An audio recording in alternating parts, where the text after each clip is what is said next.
What's the criminal psychology of a pathological liar? A jury of Alec Murdaugh's peers made it clear that Alec lied constantly. Guilty, guilty, guilty, guilty. My dad, he's a liar. He not only lied to police the night his youngest son and wife were murdered, Hampton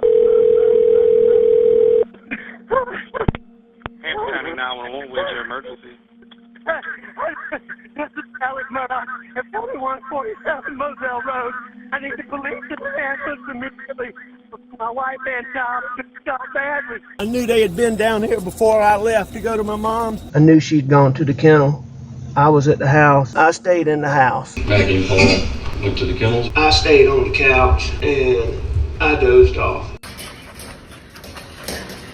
Get back. Get back. That's okay. Come here. I was at the house. Hey, he's got a bird in his mouth. I stayed in the house. That's a guinea.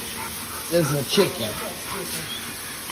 Come here, Bubba. Come here, Cash. Come here, Bubba. Cash. I stayed on the couch. and lied to his clients to steal millions from them. All those clients that had to be repaid money, and none of that money came from him, did it? No, sir. Y'all had to pay that money, right? We did. How much? Probably north of $10 or $11 million. But he also lied constantly on the witness stand, effectively committing perjury when he testified in his murder trial, claiming complete innocence, that he had no idea who could have murdered his family. I didn't shoot my wife or my son anytime. Although Alex's attorneys were happy to present a bogus story to the jury with virtually no evidence that they weren't killed by Alec, who's 6'4", but instead were supposedly killed by a group of 11-year-olds who were 5'2". Anyway, Alec Murdaugh is a pathological liar, but what is psychologically causing him to do that? Pseudologia fantastica, or more commonly known as pathologically lying, is very complex behavior with a variety of underlying causes. Here are some of the reasons why people become pathological liars, and see which ones you think best suit Alec Murdaugh. First, they lie to get attention from others. They may feel they're not getting enough attention in their lives, so lying, creating fantastic stories, provides them with a way to elicit a response from others to gain the attention they desperately desire. Have you ever met someone that would lie constantly and embellish practically every one of their stories and almost everything they say? Yes, it can be quite annoying. Alec seemed to be one of those people. Second, low self-esteem, where they may lie to make themselves appear more important and make themselves interesting and desirable to be around. It makes sense, right? If someone is lying about who they are, they clearly care deeply about what others think of them,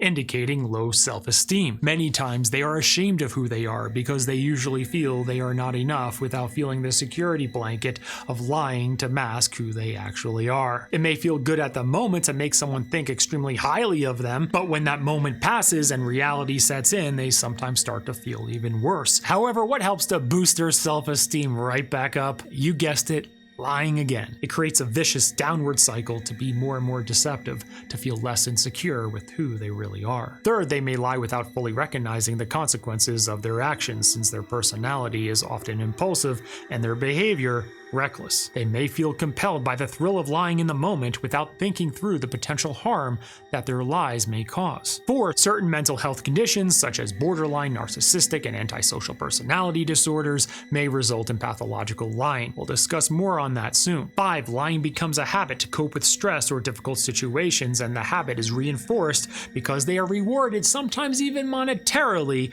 for lying, as we saw with Alex stealing from his clients. He stole millions of dollars from his clients because that was reinforced by always seeming to get away with it and surely feeling like he's above the law given his stature in the community. Gloria Satterfield was the Murdaugh family's longtime housekeeper. In February 2018, Gloria stopped by the Murdaugh home and there was an accident.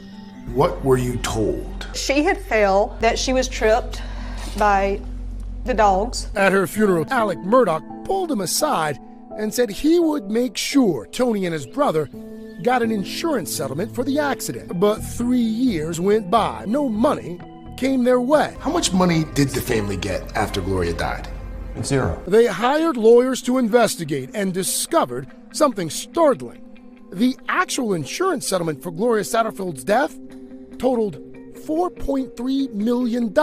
So of those 5, which do you think are the reasons for Alec Murdaugh being a pathological liar? Clearly, Alec is a narcissist and apparently has at least some level of antisocial disorder, especially for him to do what he was found guilty of doing to people he supposedly loved, and doing it in the way that's so gruesome and disgusting as the way he did it. Paul stood there for a moment, bleeding down his injured left arm. And what does the shooter do? The shooter's coming in the door. And then what does the shooter do? He shoots Paul in the back of the head after he passes him. For Alec, he may have viewed everyone in his life, including and especially his family, as his little pawns that he can do whatever he wanted with to get what he wanted. It appears at that moment when he committed the crimes, he felt that his life would be better off without his youngest son, who was causing him to be involved in a huge criminal trial for the boating accident that sadly killed Mallory Beach. Paul Murdaugh sat silently for most of his arraignment hearing. Murdaugh's attorney made his plea of not guilty to 3 felony counts and waived the hearing of any charges, which means the details will stay hidden until it goes to trial. Why he decided to plead not guilty? Because he's not guilty. And it's also understood that at that time his wife was looking to leave him. Maggie Murdaugh wasn't living in the Moselle property. She was living here. Maggie Murdaugh saw a divorce lawyer just weeks before she and her son were killed. Alex's co-workers noticed a cooling in the couple's relationship, with Maggie no longer coming by the office to have lunch with her husband. How about yours and Maggie's? Wonderful. We had a wonderful marriage. It seems Alec may have thought that his life would be better off without his wife and son. He seemed to think he can do it and get away with it because it was a combination of his hubris of feeling like he's above the law and he can get away with anything because of his stature in the community. Since he lies his way out of virtually everything. He was high on opioids, causing him to act even more impulsive, and seems to be a narcissist with at least some level of antisocial disorder. If you recall, during the trial, the media would perplexingly pose the question, who would do that to their own son, and would the jury actually believe that he did it? A normal person wouldn't do that, even if they were high on opioids. But for someone like Alec, yes, it does sadly happen in this world. I'm innocent. I would never hurt my wife, Maggie, and I would never hurt my son, Paw. This has been perhaps one of the most troubling cases. You've practiced law before me, and we've seen each other at various occasions throughout the years. Go in the media from being a grieving father to being convicted of killing them. And you've engaged in such duplicitous conduct here in the courtroom, here on the witness stand. Remind me of the expression you gave on the witness stand. Oh, what tangled web we weave. Oh, what a tangled web we weave. What did you mean by that? It meant when I lied, I continue to lie. And the question is, when will it end? After all of the witnesses placed you at the scene of the crime, you switched courses and admitted to being there. And then that necessitated more lies and continued to lie. I'm innocent. Mr. Murdaugh, I sentence you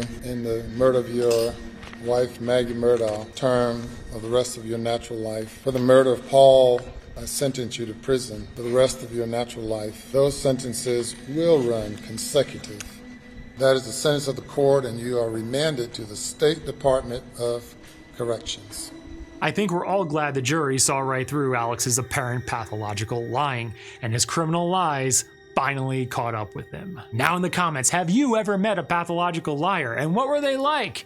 Let everyone know in the comments below. Subscribe for more.